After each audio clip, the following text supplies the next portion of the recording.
Hello everyone!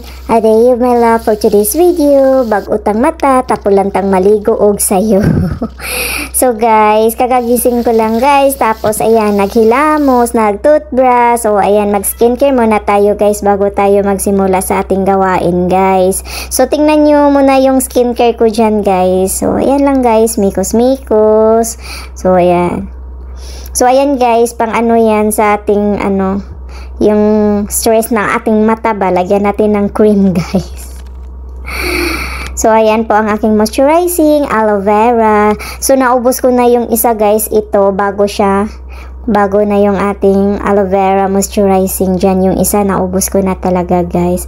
Yan lang guys ang nilagay ko after ko maglagay ng serum. Tapos yan, moisturizing. Tapos moisturizing sa ating lips, yung lip balm.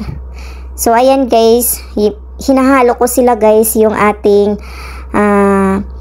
moisturizing na may SPF, tapos yung CoverGirl na para siyang ano ba yan, concealer guys ba, yung ano siya, para hindi mag-oil yung mukha natin.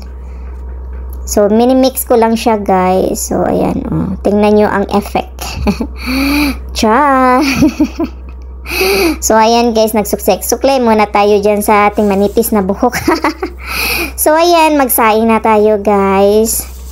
Kasi walang walang kanon ba. So magsaing muna ako guys para may mabaon si bunso guys. So ayan, madaling yung umaga, I think mga 7, quarter to 8 guys. So ayan, so magsaing muna tayo para may mabaon si bunso.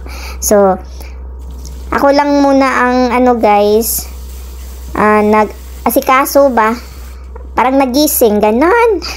Parang ako lang ang unang nagising, siguro gising na sila, hindi lang bumangon. So di off kasi tayo guys. So ayan, ipag-prepare natin yung si bunso guys, para hindi magmaoy-maoy. Baka sabihin puro na lang tayo trabaho, pinabayaan na siya, charing. So ayan guys, so hinugasan ko ng maigi yung natin guys, yung bigas ba, para matanggal yung mga marites dyan guys, para kunti na lang kolesterol ba, yung calories niya maiwan dyan bago natin isaing.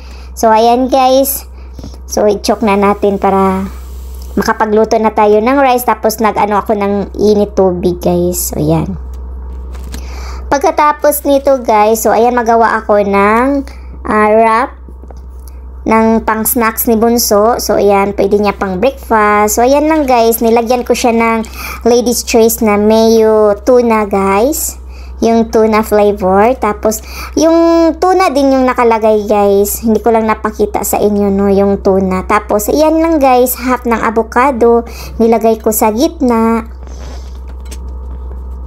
So pagkatapos yan guys, lagyan ko siya ng spinach. Ayan, so high in fiber na and protein to guys. So pwede nang kahit hindi ka na yung mag-diet ka dyan, pwede to sa mag-diet. Yung healthy diet ba, hindi ibig sabihin mag-diet talaga, yung healthy diet guys. Ayan, so pagkatapos ilagay ko siya sa air fryer, binibake ko siya guys ng 8 minutes yata, yun nakalimutan ko guys. So tapos na, tsaka hinati ko into half. So ayan guys, tapos may fruits, cantaloupe, tsaka pineapple. Tapos ayan na po guys. Ang bilis naman. Ay, nahuli yung voice over ko guys. Ang hirap talagang gumawa ng voice over. Ay, tapos ayan, nagbiyahe na tayo papunta ng school. Ihatid natin si bunso sa school. Pasensya na kayo guys. Hirap habulin mag voice over guys. So ayan, may aksidente pa dyan sa may intersection talaga, yung nag-crossing ba.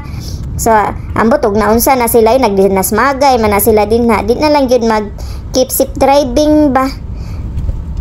So ayan guys, malapit na tayo sa school ni bunso guys. So ang ganda ng ang weather guys, ganda ng panahon, ang sikat ng araw. So ayan, napaisip ako guys na after namin hatid si bunso, tapos kami sa bahay, after namin sa gawain, so kami ni daddy, mag-hike ba, kasi day off kami, walang magawa.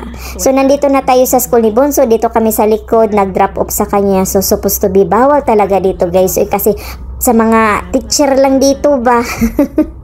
Bawal tayo dito. So ayan, pabilisan lang kami guys. So ayan na si Bunso. So uwi na kami guys. Si Bibi Adele guys, tara. Ayan, kanang white. So mo to dito ang front. So adto na mi. Ini siya diri guys ang North Point Terminal ba. So naay bumbiro, fire truck guys. Maybe adto to siya dito sa Nagbangga. So dara guys, so ang front sa not redeem. So mga estudyante na sila din na guys, daghan kay mga estudyante. So di na dapita magsakay si Bibi Adele ini. Uli niya kung duty ni. So magkuan na siya magbus. Nya kani mga bus guys, nani siya yung mga kaugalingong mga number, nasa ni sila kaugalingong nga designated staff nga asa sila. So mo ni sila mahibong mo anong katag kay ni ang mga bus. Okay na sila designated staff area guys, ana sila staff kuan sa ilang number sa Mani 86. So ana na siya din ha 86. So ako nang ibig o kana una na 86 no 86. So ana na sila dili na sila pwede na bisag asa lang mo stop. So na gyud na sila area nga ana sila stop guys kay dakpo na sila. Okay, adto na ta. Salamat sa inyong pagtan-aw. Thank you for watching. God bless you all.